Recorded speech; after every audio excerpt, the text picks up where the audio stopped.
Hello everyone, स्वागत है आप सभी का आज एक नए वीडियो में।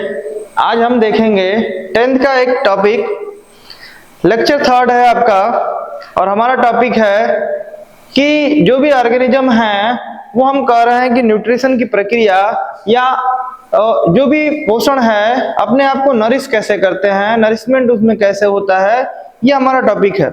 इसके पहले वाले टॉपिक में हमने देखा था ये जो न्यूट्रिशन है वो कितनी टाइप का होता है, ये बात हुई थी। तो चलिए आज का लेक्चर आप पूरा देखिएगा और हम अपने लेक्चर में शुरू करते हैं कि कैसे ये नरिशमेंट होता है। तो हमारी हेडिंग है कि how do organism nourish themselves. जो जीव हैं अपने आप को पोषण कैसे करते हैं या पोषण कैसे दे रहे हैं। तो यहाँ बात होगी सभी जीवों के बारे में। हम सभी जीवों के बारे में बात करेंगे कि जो भी जीव हैं सबका, चाहे वो एक कोश की हो, यूनिसेलुलर हो, चाहे मल्टी सेलुलर हो, सबके बारे में बात होगी। तो पहले हम बात कर ले रहे हैं कि इस नरिशमेंट के प्रोसेस में कौन कौन से स्टेप होते हैं। तो फर्स्ट स्टेप है कि जो ऑर्गेनिज्म है, कोई भी न्यूट्रिशन है तो उसे अपने शरीर के अंदर लेगा। इस प्रोसेस को हम कहते हैं इंजेक्शन कहते हैं। अब वो जो न्यूट्रिएंट है उसके शरीर के अंदर चला गया है, उसके बॉडी के अंदर चला गया है, तब तो उसका डाइजेशन होगा। ये आपका सेकंड स्टेप है।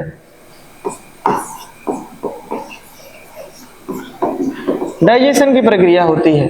और थर्ड, जब डाइजेशन हो जाएगा तो जो भी हम ये कह रहे हैं कि उस फूड से, उस भोजन से जो भी न्यूट्रिएंट्स मिला है अब उसके बॉडी में वो जाएगा या उपयोग होगा। इस प्रोसेस को हम कहते हैं एब्जॉर्प्शन।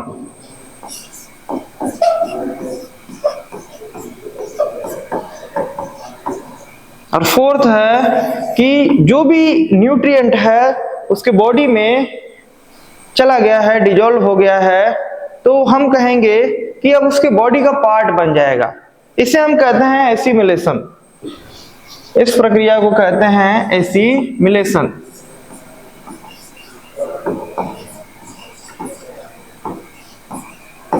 और फोर्थ है कि कोई भी न्यूट्रिएंट है, डाइजेशन की प्रक्रिया हुई, एब्जॉर्प्शन की प्रक्रिया हुई, एसिमिलेशन की प्रक्रिया हुई, तो उसके बाद आपके एक्सक्रीटरी जो मटेरियल है वो निकलते हैं। तो एक्सक्रीटरी मटेरियल जो भी हैं अब उनको बॉडी से बाहर निकाला जाएगा और इस प्रक्रिया को कहते हैं हम इंजेक्शन। तो ये आपके कुछ स्टेप हैं कि कैसे जो ऑर्गेनिज्म है ये नरिशमेंट की प्रक्रिया करते हैं। हम बात कर रहे थे कि हम सभी ऑर्गेनिज्म के बारे में बात कर रहे हैं, चाहे वो यूनिसेलुलर हो चाहे मल्टी सेलुलर हो। तो एग्जाम्पल के रूप में हम पहले यूनिसेलुलर के बारे में बताते हैं। जैसे फर्स्ट हम एग्जाम्पल लेते हैं यूनिसेलुलर का। कोई ऐसा ऑर्गेनिज्म है जो यूनिसेलुलर है,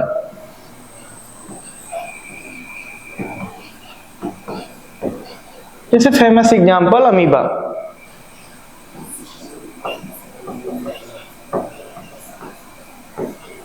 अब इसमें नरिशमेंट की प्रक्रिया कैसे होगी। अमीबा का स्ट्रक्चर ये स्ट्रक्चर आप बना दिए हैं। ये अमीबा है, कोई पर्टिकुलर स्ट्रक्चर नहीं होता है अमीबा का, सिर्फ इसका बदलता रहता है। इंजेक्शन की जो प्रक्रिया है हम कह रहे हैं कि कोई फूड है, कोई फूड पार्टिकल है,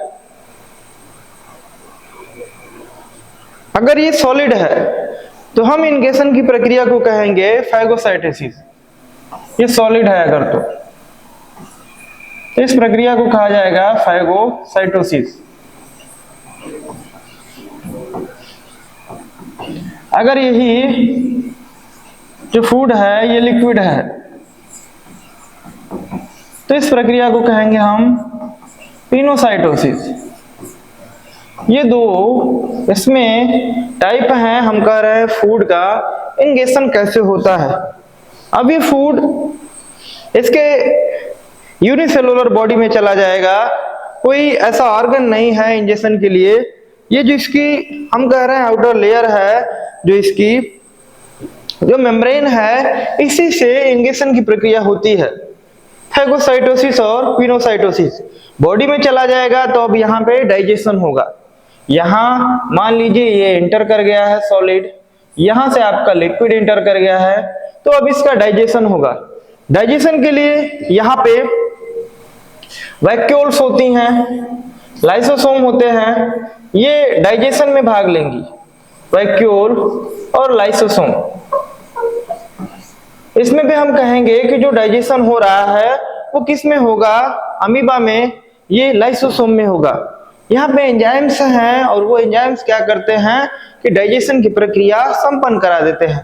अब डाइजेशन हो गया है तो जो भी डाइजेशन के पास पश्चात हम कह रहे हैं कि न्यूट्रिएंट मिला, अब इसकी एक ही बॉडी है, ये कहेंगे कि जो बॉडी है यूनिसेलुलर है, तो अब इसमें एब्जॉर्ब हो जाएगा, इसमें एब्जॉर्ब हो जाएगा। ये कहेंगे कि इसी के एक उसकी यूनिसेलुलर बॉडी में ये एब्जॉर्ब हो गया है, एब्जॉर्ब हो जाएगा और ये एसिमिलेशन की प्रक्रिया, यानी कि इसके बॉडी का पार्ट बन जाएगा, ये कहते हैं एसिमिलेशन। और एसिमिलेशन होगा, जो भी मेटाबॉलिक रिएक्शन होनी है वो मेटाबॉलिक रिएक्शंस होंगी। जैसे कि मान लीजिए हम ये कह रहे हैं कि रेस्पिरेशन की प्रक्रिया, रेस्पिरेशन की प्रक्रिया हुई, अन्य आपकी मेटाबॉलिक प्रक्रियाएं हैं वो होंगी, और उसके बाद क्या होगा कि एक्सक्रीटरी मटेरियल निकलेंगे और उनको क्या किया जाएगा कि इन्हीं वैक्यूल्स के द्वारा, या कहेंगे लाइसोसोम में वैक्यूल्स के द्वारा शरीर से बाहर, बॉडी से बाहर निकाल दिया जाता है।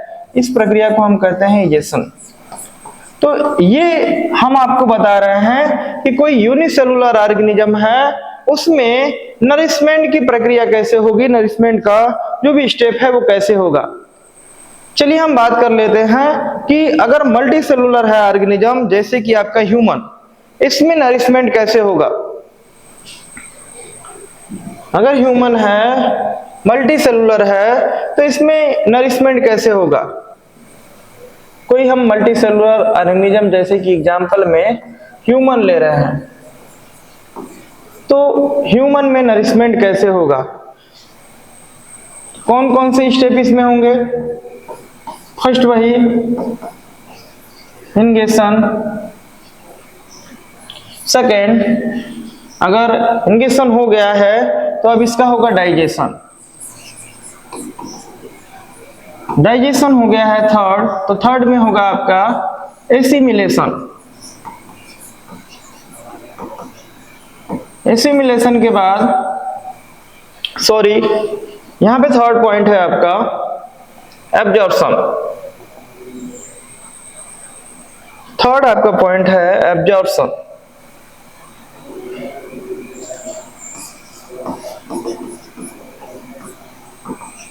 फोर्थ आपका एसिमिलेशन,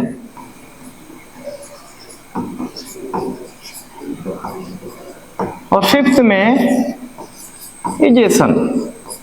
ये आपके स्टेप हैं। स्टेप सभी में हम ये कह रहे हैं कि सब में सेम रहेंगे, जो भी स्टेप है वो सेम रहेगा, चाहे ह्यूमन हो, कह रहे हैं मल्टी सेलुलर ऑर्गेनिज्म हो या कोई यूनिसेलुलर, सब में स्टेप सेम है। यहाँ इजेशन के लिए हम कह रहे हैं कि एक डेवलप आपका सिस्टम बना है जिसे हम कहते हैं माउथ, यह माउथ है, लेकिन वही अमीबा में इजेशन के लिए कोई एक डेवलपमेंट नहीं है, ये माउथ नहीं है, अमीबा में ऐसा नहीं है। यहाँ डाइजेशन के लिए क्या होगा कि यहाँ आपका डाइजेस्टिव सिस्टम बना है,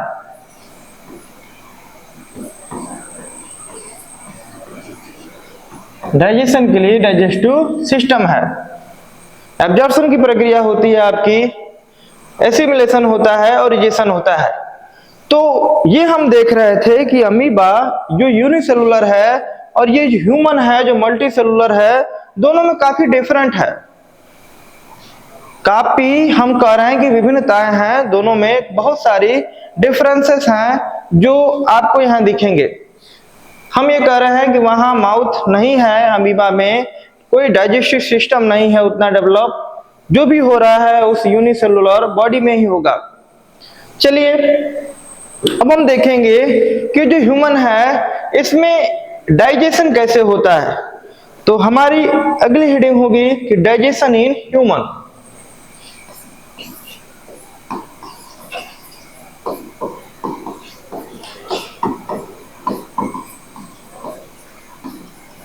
अब हम डाइजेशन के बारे में आगे देखेंगे कि डाइजेशन ह्यूमन में कैसे होता है, कौन कौन से पार्ट से होगा, कौन कौन से पार्ट आपके इसमें सम्मिलित हैं। तो फर्स्ट है आपका इसमें माउथ,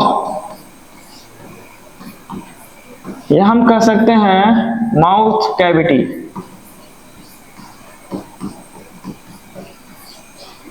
सेकंड है ईसोफेगस,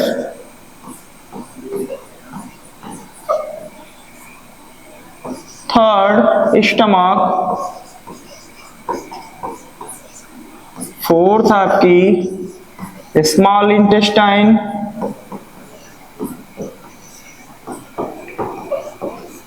फिफ्थ में है आपका लार्ज इंटेस्टाइन,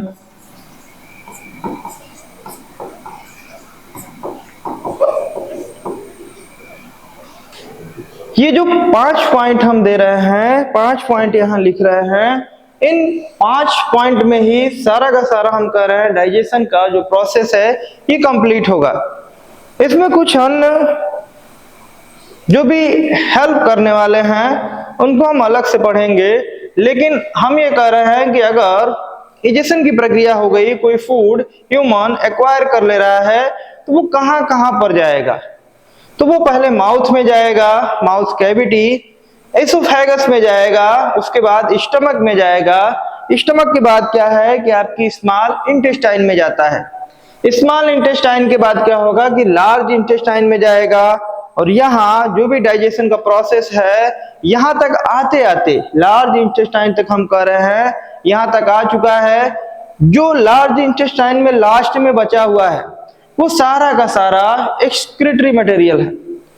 जो लार्ज इंटेस्टाइन में आपका बचा हुआ है सारा का सारा एक्सक्रीटरी मटेरियल है, यानी कि अब हम कह रहे हैं कि उससे ह्यूमन में कोई भी न्यूट्रिएंट या ह्यूमन के लिए उसमें कोई भी न्यूट्रिएंट नहीं है। तो अब क्या होगा कि जो भी बचा हुआ फूड है या कहेंगे एक्सक्रीटरी मटेरियल है वो आपके बॉडी से, ह्यूमन की बॉडी से बाहर निकाल दिया जाता है।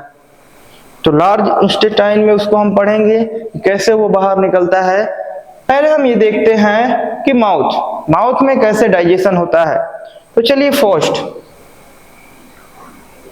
फर्स्ट हम देखते हैं माउथ। डाइजेशन में माउथ में कौन कौन सी गतिविधियां होती हैं। माउथ, या हम इसे लिखेंगे माउथ कैविटी।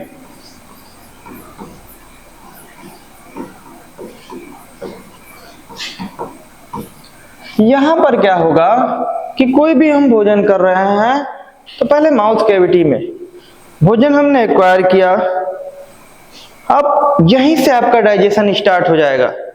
माउथ से ही, माउथ कैविटी से ही डाइजेशन स्टार्ट हो जाता है। कैसे स्टार्ट हो रहा है, आप भोजन को कर रहे हैं कि चबा रहे हैं, मैस्टिकेट कर रहे हैं, भोजन को आप चबा रहे हैं। तो चबाने की प्रक्रिया, मैस्टिकेशन के प्रोसेस के दौरान क्या होता है कि सलाइवा का सिक्रीशन होता है, और इस सलाइवा में होता है एंजाइम जिसका नाम है सलाइवरी एमाइलेज।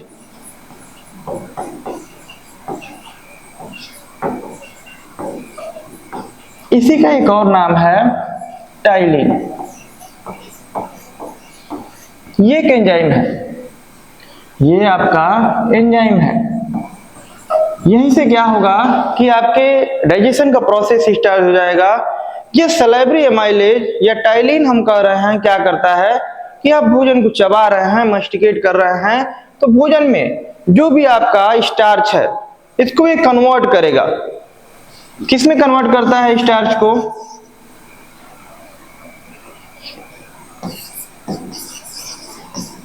ये कन्वर्ट कर देता है इसे माल्टोज में। किसका कार्य है, सलाइवरी एमाइलेज या टाइलिन का, एक ही नाम है। यह है आपका पॉलीसेकेराइड।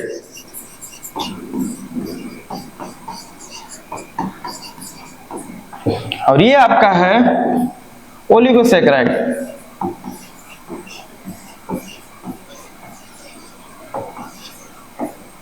यहाँ प्रोसेस क्या हो रहा है कि जो भी पॉलीसेकेराइड होगा किसमें कन्वर्ट हो जाएगा, ओलिगोसेकेराइड।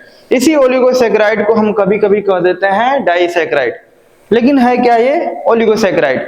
तो आपका स्टार्च माल्टोज में कन्वर्ट हो जाएगा, जिसे हम कहते हैं मंड, कन्वर्ट हो रहा है माल्टोज में, किसके द्वारा, सलाइवरी एमाइलेज या टाइलिन के द्वारा।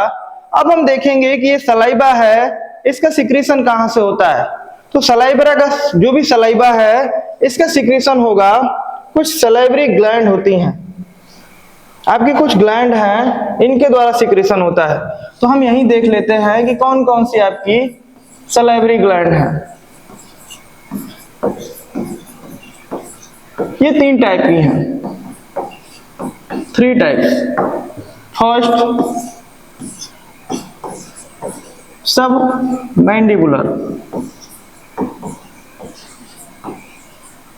सेकंड है सब लिंगुअल, और थर्ड है पैरोटिड। आपको ये नाम याद रखने हैं कि कौन कौन सी ग्लैंड हैं सलाइवरी ग्लैंड। ये 3 टाइप की हैं, सबके नाम याद रखना है। और इनके कंबाइंड सिक्रीशन को हम कहते हैं सलाइवा। इनके कंबाइंड सिक्रीशन को, इन तीनों के ही कंबाइंड सिक्रीशन को कहा जाता है सलाइवा। और इसमें क्या होता है सलाइवा में, एंजाइम, कौन, सलाइवरी एमाइलेज या टाइलिन। ये आपको याद रखना है। यहां तक हमने देख लिया कि जो आपका माउथ है, डाइजेशन स्टार्ट हो जा रहा है। तो कैसे स्टार्ट हो रहा है, एक एंजाइम वर्क कर रहा है, वो कन्वर्ट कर दे रहा है पॉलीसेकेराइड को डाइसेकेराइड में। अब हम कह रहे हैं कि हम मैस्टिकेशन की प्रक्रिया करते हैं, चबाने की प्रक्रिया कर रहे हैं। तो चबाना स्टार्ट, हम कह रहे हैं कि चबाने में सहायता कौन कर रहा है, तो टीथ, दांत आपकी सहायता करते हैं। तो हमारा अगला टॉपिक होगा टीथ। यहां तक आप वीडियो देखिएगा अच्छे से, हम अगले लेक्चर में स्टार्ट करेंगे कि टीथ क्या है, कैसे वर्क करता है। तब तक के लिए वीडियो देखते रहिए। धन्यवाद, जय हिंद।